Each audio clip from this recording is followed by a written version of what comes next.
નમસ્કાર વિદ્યાર્થી મિત્રો, ધ યુટીસી ચેનલમાં હું મનીષ પરમાર આપ સૌનું હાર્દિક સ્વાગત કરું છું. આપ સૌ જાણો છો તેમ સુરત મહાનગરપાલિકામાં મેન્ટેનન્સ આસિસ્ટન્ટ ઇલેક્ટ્રિકલની વેકેન્સી બહાર પડી છે. આ વિડીયોની અંદર આપણે આ પોસ્ટ માટેના સિલેબસની ડિસ્કશન કરવાના છે, તેમજ એક્ઝામ કઈ લેંગ્વેજમાં લેવાશે, કેટલા માર્ક્સની લેવાશે, ઓકે, સિલેબસમાં કયા કયા સબ્જેક્ટ છે એ બધી જ ડિટેલમાં ડિસ્કશન કરીશું.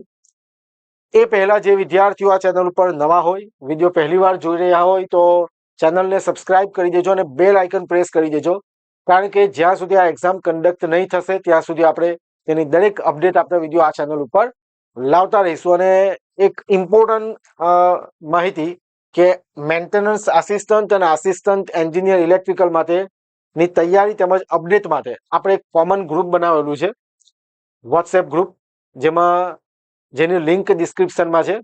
ઓકે, આ ગ્રુપમાં આપણે જે પણ આ એક્ઝામ રિલેટેડ અપડેટ હશે, માહિતી હશે, એ ગ્રુપમાં મૂકતા રહીશું. ઘણા વિદ્યાર્થીઓ જોડાઈ ગયા છે. જો હજી સુધી તમે ગ્રુપ જોઈન નથી કર્યું તો જરૂરથી જોઈન કરી લેજો, કે જેની લિંક ડિસ્ક્રિપ્શનમાં છે. ઓકે, જો જે ભરતી બહાર પડી છે, જેના ફોર્મ 1 તારીખથી ભરાવાના છે, 15 તારીખ લાસ્ટ ડેટ છે, એ બધી જ ડિટેલ આપણે ડિસ્કસ કરી ચૂકેલા છે. 30 પોસ્ટ છે, બરાબર. એલિજિબિલિટી શું હોવી જોઈએ એ પણ તમને આઈડિયા છે. પણ 2023માં મેન્ટેનન્સ આસિસ્ટન્ટની પોસ્ટ માટે ફોર્મ ભરાયા હતા. એપ્રોક્સ લગભગ 26 જેટલી જગ્યા બહાર પડી હતી એસએમસીમાં. મેન્ટેનન્સ આસિસ્ટન્ટની જ આ જ ક્વોલિફિકેશન હતું. ઓકે, તે વખતે ફોર્મ ભરાયા હતા, પછી એક્ઝામ થઈ નહીં હતી.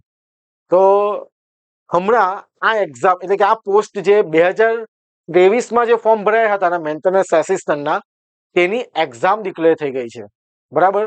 આઈ થિંક 12 એપ્રિલ જેવી એક્ઝામ છે. 12 એપ્રિલે એક્ઝામ થવાની છે અને કોલ લેટર ડિક્લેર થઈ ગયા છે. ઘણા વિદ્યાર્થીઓના મારા પર મેસેજીસ આવ્યા છે. ઓકે, તો 2023માં જે ફોર્મ ભરાયેલા, જેની એક્ઝામ 12 એપ્રિલના રોજ છે, તો જે વિદ્યાર્થીઓએ ફોર્મ ભરેલું હતું તો એમના કોલ લેટર જનરેટ થયા છે અને એની અંદર સિલેબસ આપેલો છે, બરાબર. એ સિલેબસ આપણે આગળ ડિસ્કસ કરીએ.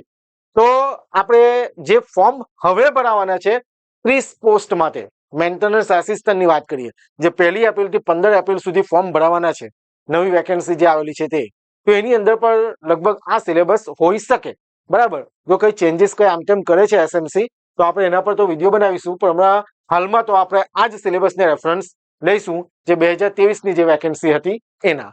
ઓકે, તો મેન્ટેનન્સ આસિસ્ટન્ટ ઇલેક્ટ્રિકલ ની જગ્યાની લેખિત પરીક્ષા અંગેની સૂચનાઓ, કોડ 511 2023-24 જુલાઈ મહિનામાં, 2023ના જુલાઈ મહિનામાં ફોર્મ ભરાયા હતા. 18 જુલાઈ કેવું આસપાસ કઈ ડેટ હતી. હવે જરા જોજો, જે મીડિયમ ઓફ એક્ઝામ, જે લેંગ્વેજ, બરાબર, પ્રશ્નપત્રની ભાષા ગુજરાતી રહેશે, બરાબર. પ્રશ્નપત્રની ભાષા કઈ રહેશે? ગુજરાતી રહેશે. એટલે જે પેપર આવવાનું છે તમારું કઈ લેંગ્વેજમાં આવશે? ગુજરાતી લેંગ્વેજમાં. તથા પ્રશ્નપત્રનો પ્રકાર હેતુલક્ષી પદ્ધતિ મુજબનો રહેશે. ઉત્તરના પ્રકાર 4 ABCD રહેશે, એમસીક્યુ, મલ્ટિપલ ચોઇસ ક્વેશ્ચન ટાઈપના. ઓકે, લેખિત પરીક્ષા કેટલા માર્ક્સની છે? 100 માર્ક્સની રહેશે, બરાબર છે. લેખિત પરીક્ષા કેટલા માર્ક્સની છે? 100 માર્ક્સની રહેશે. નેગેટિવ માર્કિંગ રાખવામાં આવેલ નથી, એટલે કોઈ પ્રશ્ન ખોટો પડે છે એના માટે કોઈ નેગેટિવ માર્કિંગ નથી. 100 માર્કનું પેપર છે, એમસીક્યુ પ્રકારનું પેપર છે, અને પેપરનું જે એક્ઝામ છે તે કઈ છે? ગુજરાતી. ઓકે, તથા પરીક્ષાનો સમયગાળો 2 કલાકનો રહેશે. 2 કલાકનો રહેશે. તમારા કોલ લેટરમાં હશે ટાઈમ, અને સેન્ટર પણ આપી જ દીધા છે. ઓલમોસ્ટ બધાના અમદાવાદ બાજુ આવેલા છે. ઉમેદવારે આ કોલ લેટર સાથે સામેલ કરેલ સૂચનાઓ કાળજીપૂર્વક વાંચીને ચુસ્તપણે અમલ કરવાનો રહેશે, બરાબર. બેઠક વ્યવસ્થા જોઈ લેવાની હશે, એવું લખેલું છે. એટલે ઇન શોર્ટ 100 માર્કનું પેપર, નેગેટિવ નથી, નેગેટિવ માર્કિંગ નથી, અને પ્રશ્નપત્રની ભાષા કઈ? ગુજરાતી રહેશે, અને 2 કલાકનો સમયગાળો. આ એક્ઝામ રિલેટેડ થઈ ગયું. 2023માં જે ફોર્મ ભરાય ને એની વાત કરીએ છીએ આપણે. એપ્રોક્સ 26 પોસ્ટ માટે ફોર્મ ભરાયા હતા, બરાબર. એની એક્ઝામ ડિક્લેર થઈ છે. એક્ઝામ ડેટ કઈ છે? એક્ઝામ ડેટ 12 એપ્રિલ જેવી છે, રાઈટ. 12 એપ્રિલ. ઓકે, ચાલો હવે આપણે આગળ જઈએ. એક્ઝામ મેથોડોલોજી એટલે કે કેટલા માર્ક્સનું ટેકનિકલ છે, નોન ટેકનિકલ શું છે, એના વિશે વાત કરીએ. તો પહેલા આપણે જોઈએ, 4 પોર્શન છે, બરાબર. જે પહેલો પોર્શન છે ટેકનિકલ વિભાગ છે. કેટલા માર્ક્સનું છે? 65 માર્ક્સનું ટેકનિકલ છે, રાઈટ. કયા કયા સબ્જેક્ટ છે ડિસ્કસ કરીએ આપણે. ત્યાર પછી સુરત મહાનગરપાલિકા વિષયક જાણકારીના પ્રશ્નો કેટલા માર્ક્સના છે? 10. સામાન્ય જ્ઞાન વિષયક જનરલ નોલેજ 15 અને કોમ્પ્યુટર બેઝિક નોલેજ સંદર્ભે સીસીસી લેવલનું 10 માર્કનું. આમ નોન ટેક કેટલા માર્કનું? 35 અને આ 65 કેટલા માર્ક્સ થયા? 100 માર્ક્સનું પેપર થશે. બરાબર છે. ટેકનિકલ 65 નું અને નોન ટેકનિકલ 35 નું, જેમાં એસએમસી, જનરલ નોલેજ અને કોમ્પ્યુટર રહેશે. હવે જે ટેકનિકલ પોર્શન છે એની અંદર વાત કરીએ, AC current basics and network 9 mark. In short જો તમને કહું ને તો એસી કરંટ બેઝિક અને નેટવર્ક છે ને, બેઝિક ઇલેક્ટ્રિકલ એન્જિનિયરિંગ છે BEE. બરાબર, કે જેની અંદર તમારું ઇલેક્ટ્રિકલ ઇન્સ્ટોલેશન અને વાયરિંગ પણ આવી જશે. સમજાય છે વાતમાં? BEE આ ઇન્સ્ટોલેશન એન્ડ વાયરિંગ પણ એ અલગથી આપેલું છે, એ આપણે જોઈએ પછી વાત કરીએ. તો AC current basic and network જે છે BEE બેઝિક ઇલેક્ટ્રિકલ એન્જિનિયરિંગ 9 માર્કનું. AC machine 3 phase and single phase utilization મશીનનો પોર્શન છે, બરાબર, 10 માર્કનો છે. Electrical installation and wiring, installation છે એનું વાયરિંગ છે. Indoor and outdoor lighting, street light, બરાબર છે. ઇલ્યુમિનેશન ઇલ્યુમિનેશન જે છે તેમાંથી ઘણા બધા પ્રશ્ન પૂછાય છે, એટલે આ પોઈન્ટ પર ધ્યાન રાખજો. કેટલા માર્ક્સનો છે? 8 માર્કનો છે. પછી renewable power basic solar wind base battery energy storage system solar wind, બરાબર, એમાંથી કેટલા માર્ક્સનું છે? 7 માર્ક્સનું છે. ટ્રાન્સમિશન ડિસ્ટ્રીબ્યુશન, હવે HTLT ટ્રાન્સફોર્મર એટલે મશીનના પોર્શનમાં આપણે ગણી શકીએ, બરાબર. Switch gear and protection and HTLT VCB ACB ELCB MCCB MCB starter, બરાબર. In short power system, transmission distribution અને પ્રોટેક્શન એટલે આખું પાવર સિસ્ટમ વાંચવાનું છે. એટલે તમે ઉપર જોઈ જાઓ એ નહીં ચાલે. ટ્રાન્સમિશન છે તો એમાં આખું ટ્રાન્સમિશન બધી વસ્તુ આવડવું જોઈએ. ડિસ્ટ્રીબ્યુશન, પ્રોટેક્શન આખું વસ્તુ આવડવું જોઈએ. એટલે in short power system almost cover છે. જનરેશનનો પોર્શન આપેલો નથી, જેમાંથી ખાલી રિન્યુએબલ પર ફોકસ છે, સોલાર વિન્ડ એન્ડ બેઝ, બરાબર છે. ત્યાર પછી ઇલેક્ટ્રિકલ કંટ્રોલ સિસ્ટમ 8 માર્કનું છે, right. Transmission distribution 9 mark, switch gear protection LT ને બીજા આપેલા છે તે 10 માર્કનું. ટાઈપ્સ ઓફ કેબલ કંડક્ટર, બરાબર, મટીરિયલ્સ કેટલા માર્કનું છે? 4 માર્કનું. આમ કરીને કેટલા માર્ક્સનું થાય છે? 65 માર્કનું ટેકનિકલ થાય છે, રાઈટ. એટલે વાત કરીએ તો machine, power system, control system, basic, પછી જે ઇન્સ્ટોલેશન છે, બરાબર, તે પછી બિલ્ડિંગ ઇલેક્ટ્રિફિકેશન કહી શકાય, તો એ બધા સબ્જેક્ટ આની અંદર કવર છે, જેમાંથી 65 માર્ક્સનું પૂછાશે, રાઈટ. બાકીના બધા તો તમને ખ્યાલ છે, એસએમસી, જનરલ નોલેજ અને કોમ્પ્યુટર. આમ કેટલા માર્કનું? 100 માર્કનું MCQ પ્રકારનું પેપર થશે. ઓકે.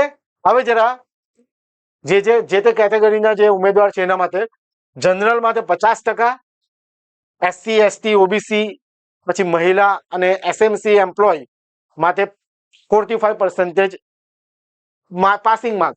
એટલે એવું નથી કે તમે આટલા લાવશો એટલે તમારું સિલેક્શન થશે, મેરિટના આધારે તમારું સિલેક્શન થશે. ખ્યાલ આવે છે બધાને? એટલે આટલી વસ્તુ સિલેબસની અંદર તૈયાર છે, એના પરથી પ્રતીક્ષા યાદી તૈયાર થશે અને મેરિટના ધોરણે સીટ મુજબ તમારું સિલેક્શન થશે. ઓકે. તો આ વાત થઈ 2023, જે 2023 માં 26 પોસ્ટ MA પોસ્ટ આવી હતી, જેના ફોર્મ ભરાયા હતા. એની એક્ઝામ કઈ? 12 એપ્રિલના રોજ છે, 12 એપ્રિલ 2024ના રોજ, બરાબર. તો એના સિલેબસની વાત કરી.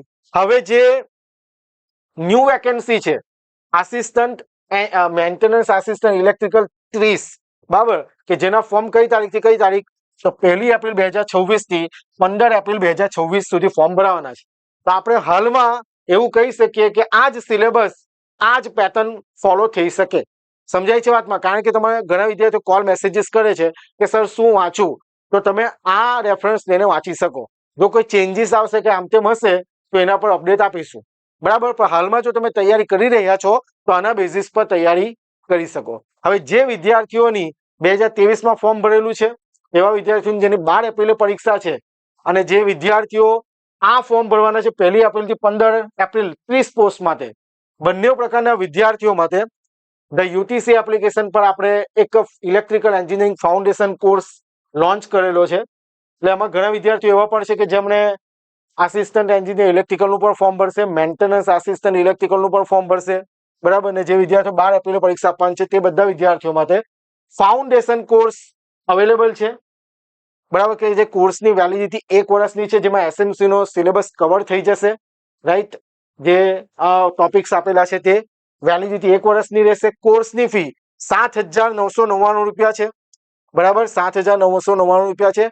અને રામનવમીના તહેવારને આધારે આપણે આના પર ડિસ્કાઉન્ટ છે, એના પર આગળ ચર્ચા કરીએ, બરાબર. ડેમો લેક્ચર પણ મૂકેલા છે તમને. આની અંદર સબ્જેક્ટ વાઇઝ ફૂલ ટેસ્ટ સિરીઝ મળી રહેશે. ઓકે, આની અંદર તમે ડેમો લેક્ચર જોઈ શકશો અને દરેક લેક્ચરની પીડીએફ તમે મોબાઈલમાં ડાઉનલોડ કરી શકશો. ઓકે, જેટલા પણ ઇલેક્ટ્રિકલ એન્જિનિયરિંગ રિલેટેડ વેકેન્સી આવે છે ગુજરાતમાં, તેના આપણે કોર્સિસ લોન્ચ કરીએ છીએ અને ખૂબ જ સારા રિઝલ્ટ આવ્યા છે. મેં જે અગાઉના વિડીયોમાં રિઝલ્ટ પણ મૂકેલા છે. ઘણા બધા સ્ટુડન્ટનું ડોક્યુમેન્ટ વેરિફિકેશનમાં લિસ્ટમાં નામ આવ્યા છે. ઓકે, તો તમે જોઈ શકો, અથવા તો એપ્લિકેશન પર પણ મૂકેલું છે મેં રિઝલ્ટ, ત્યાંથી તમે જોઈ શકો, એપ્લિકેશન ડાઉનલોડ કરી શકો, જેની લિંક ડિસ્ક્રિપ્શનમાં છે. ઓકે, હવે જે કોર્સ જે પ્રાઇસ છે 7,999 રૂપિયા, જેના પર રામનવમીના આધારે સ્પેશિયલ ઓફર છે. ઓકે, રામનવમી તહેવારને લઈને ઓફર છે, સ્પેશિયલ ઓફર, કે જેમાં તમને યુટીસીના એમ તો તમામ કોર્સ પર એક્સ્ટ્રા 10% ડિસ્કાઉન્ટ મળી રહેશે.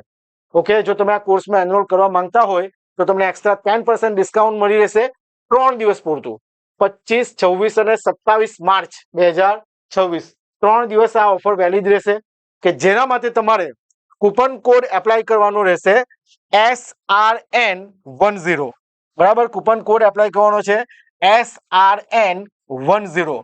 જેવો તમે એપ્લાય કરશો કોડ, એટલે તમને એક્સ્ટ્રા 10% ડિસ્કાઉન્ટ મળી રહેશે, બરાબર છે. અને જો તમારે વધારે માહિતી જોઈતી હોય તો મોબાઈલ નંબર 6354999091 પર તમે કોન્ટેક્ટ કરી શકો, બરાબર છે. અને ઓફર 3 દિવસ માટે જ છે. હવે ફાઉન્ડેશન કોર્સમાં તમે ઇલેક્ટ્રિકલ એન્જિનિયરિંગમાં આવતી તમામ ભરતી માટે તૈયારી કરી શકશો. 1 વર્ષની વેલિડિટી મળે છે. એમાં જીપીએસસી, GSSB કે જેવી કોઈ પણ એક્ઝામ આવે છે, તો એમાં દરેક સબ્જેક્ટ જે છે તમે એની તૈયારી કરી શકશો. અને જે વિદ્યાર્થીઓ એસએમસી ને ફોકસ કરે છે, એસએમસી ની જે પોસ્ટ આવી છે એના માટે, એ પણ તમને આની અંદર કવર થઈ જશે. ઓકે, ને આ ફાઉન્ડેશન કોર્સ સાથે જે જીકે નો પોર્શન છે, કે જેમાં બંધારણ અને મેથ્સ રીઝનિંગ કેટલીક વખત પૂછાતું હોય છે, તો આ ફાઉન્ડેશન કોર્સ સાથે તમને મેથ્સ, રીઝનિંગ અને બંધારણ ટોટલી ફ્રી આપવામાં આવશે. વાત રહી એસએમસી ના ક્વેશ્ચન અને જે કોમ્પ્યુટરના ક્વેશ્ચન છે, તમને યુટ્યુબ પરથી પણ ફ્રી સોર્સિસમાં મળી રહી, બરાબર ને. તમે કોઈક ને કોઈક એક્ઝામ માટે વાંચેલું હશે, રાઈટ. તો એના સિવાયનું જેટલી પણ બધી વસ્તુ છે, આપણે આ ફાઉન્ડેશન કોર્સમાં તમને પ્રોવાઈડ કરાવી દઈશું. ઓકે, તો તમને કોઈ પણ કન્ફ્યુઝન છે, કોઈ પણ ક્વેરી છે, તો તમે મને, મેં કીધું તેમ, મોબાઈલ નંબર જે છે 6354999091 પર તમે મને કોલ કરીને પૂછી શકો અને ત્યાર પછી કોર્સને એનરોલ કરી શકો. ઓકે, એપ્લિકેશનની લિંક તમને ડિસ્ક્રિપ્શનમાં મળશે, અહીંયાથી પણ સ્કેન કરી શકો, રજીસ્ટર કરો. ત્યારબાદ રેકોર્ડેડ ક્લાસીસમાં જઈને ફાઉન્ડેશન કોર્સમાંથી તમે આ કોર્સને પરચેસ કરી શકો. ઓકે, ખૂબ જ સારો કન્ટેન્ટ છે, તમને જરૂરથી યુઝફુલ થશે. અને જે ઓછા સમયગાળામાં તૈયારી કરવા માંગે છે, 12 એપ્રિલે એક્ઝામ છે એવા વિદ્યાર્થીઓ માટે, તે પણ તમને ખૂબ જ મદદરૂપ થશે. ઓકે, તો આઈ હોપ તમને બધાને ખ્યાલ આવી ગયો શું સિલેબસ છે, શું એક્ઝામ પેટર્ન છે, અને તૈયારી કરવી છે તો ક્યાંથી કરી શકાય, એ બધી જ માહિતી આપણે આ વિડીયોની અંદર ડિસ્કસ કરી લીધી. ઓકે, તો તૈયારી કરતા વિદ્યાર્થીઓ માટે, કે જે 12 એપ્રિલે એક્ઝામ છે, એવા વિદ્યાર્થીઓને બેસ્ટ ઓફ લક. ખૂબ જ સારી રીતે તૈયારી કરીને જાઓ અને સિલેક્શન મેળવો. અને જે યુટીસી નો જે ફાઉન્ડેશન કોર્સ છે, જો તમે એનરોલ કરો છો તો તમારી તૈયારીમાં તમને ખૂબ જ મદદરૂપ થશે. ઓકે, તો ફરીથી મળીએ કોઈ નવી અપડેટ સાથે નેક્સ્ટ વિડીયોમાં. ત્યાં સુધી વાંચતા રહેજો. અને જે આપણે ગ્રુપ બનાવેલું છે, common WhatsApp group, assistant engineer electrical અને મેન્ટેનન્સ આસિસ્ટન્ટ માટે, તે અવશ્ય જોઈન કરી લેજો, જે તમને હેલ્પફુલ થશે, જેની લિંક ડિસ્ક્રિપ્શનમાં મળશે. Thank you very much. જય હિન્દ, જય ભારત.